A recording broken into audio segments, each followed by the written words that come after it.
Ya Allah.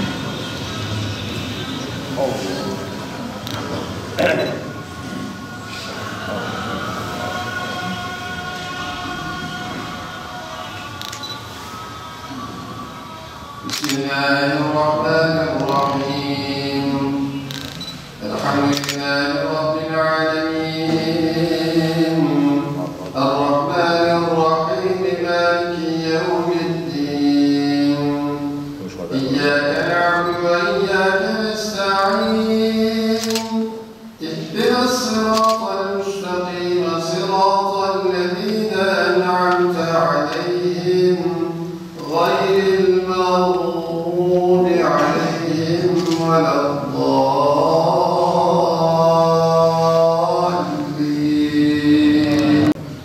بسم الله الرحمن الرحيم فلا من كسب سيئة ما حاطت به خطيئته فأولئك أصحاب النار هم فيها والذين آمنوا وعملوا الصالحات أولئك أصحاب الجنة هم فيها خالدون. الله أكبر. سمع الله لمن حمده. اللهم اهدنا فيمن هديت وعافنا فيمن عافيت وتولنا فيمن توليت وبارك لنا فيما أعطيت وقنا شر ما قضيت فإنك تقضي ولا يقضى عليك وإنه لا يذل من واليت ولا يعز من عاديت تبارك ربنا وتعاليت فلك الحمد على ما قضيت نستغفرك اللهم ونتوب إليك وصلى الله على سيدنا محمد وعلى آله وصحبه وسلم. الله أكبر. الله أكبر. الله أكبر. الله أكبر.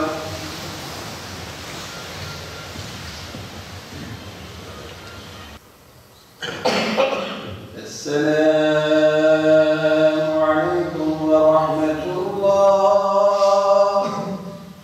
السلام عليكم ورحمة الله. Birinci tekbirde Fatiha-i Şerif okuyoruz. İkinci tekbirde Efendimiz Aleyhisselatü Vesselam'a selatü vesselam getiriyoruz. Üçüncü tekbirde şehit olan kardeşlerimize dua ediyoruz. Dördüncü tekbirde selam ediyoruz.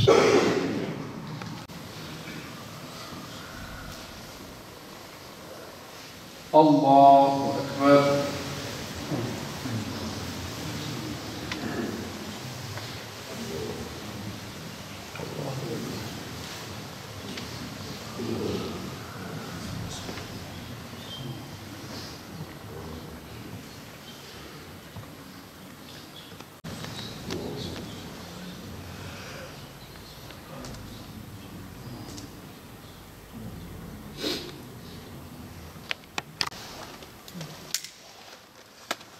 Allahu Ekber.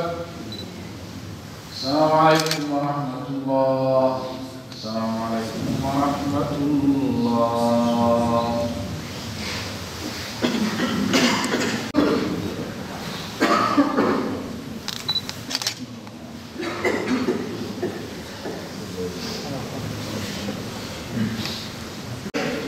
أعوذ بالله من الشيطان الرجيم.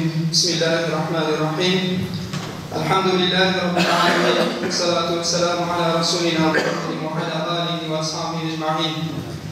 Allah'ım senin her şeyi kaplayan rahmetin hakkına kendisiyle her şeye üstün geldiği karşısında her şeyin boyun eğdiği ve her şeyin ram olduğu gücün hakkına, her şeye galip geldiğin Cebberut'un hakkına senden niyaz ederiz.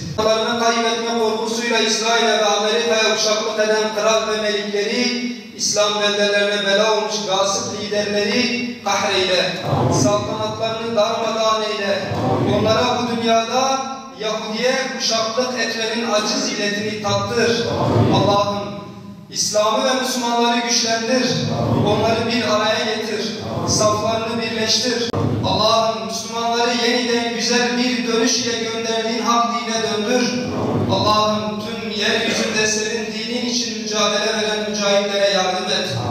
Allah'ım Filistin ve Gazze'de ve Müslümanların yaşadığı bütün beldelerde zayıf ve zulme uğrayan Müslümanlara yardım et. Ayaklarını sabit kıl, kalplerine kuvvet ver. Ey Rabbimiz, Mescid-i Aksa'yı özgür kıl, hastalarına şifa ver, şehitlerin şehadetlerini kabul eyle. Onlara kötülük yapmak isteyenlerin kötülüklerini kendi başlarına geçir. Ey Allah'ım, ümmetin onuru için savaşan mücahitlerin canlarını koru. Onların yanında ol ya Rabbi ve onların düşmanlarından intikam al. Ya Rabbel Alemin, Siyonist işgalcilerin kalplerine korku sal. Sen ki vaadinden asla dönmezsin. Ne olur ya Rabbi yardım et bu yiğitlere. Görünmez ordularınla onları destekle. İslam'ın o aziz evlatlarının ayaklarını sağlamlaştır. Yüreklerine sekinet ver. Acılarını dindir. Bizleri de ulaştıracağın o yardımların memurlarından eyle. Dualara kalkan bu ellere güç ver.